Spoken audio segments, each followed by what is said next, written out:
Welcome to the Rim Break Rodeo. We hope this video helps. In this video, I will explain how to make a lollipop Easter basket. First, gather your materials like a basket, floral foam, shredded paper, and of course, plenty of lollipops. You'll want a variety of sizes and colors to make your basket truly pop.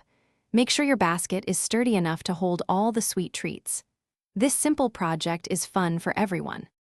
Now, let's prepare your basket's base. Take your floral foam and place it firmly inside the basket. You want it to fit snugly so it doesn't wobble.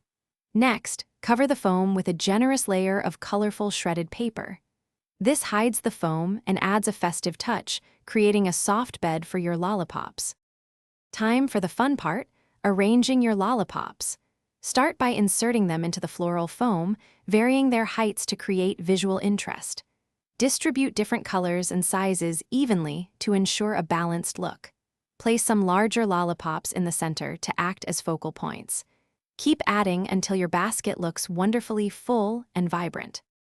To complete your masterpiece, fill any remaining gaps with more shredded paper for a lush appearance.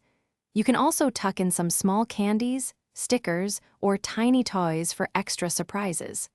Finally, tie a beautiful ribbon around the basket handle to add a charming finishing touch. Your delightful lollipop Easter basket is now ready to bring smiles. Thanks for watching. Consider subscribing if we helped you.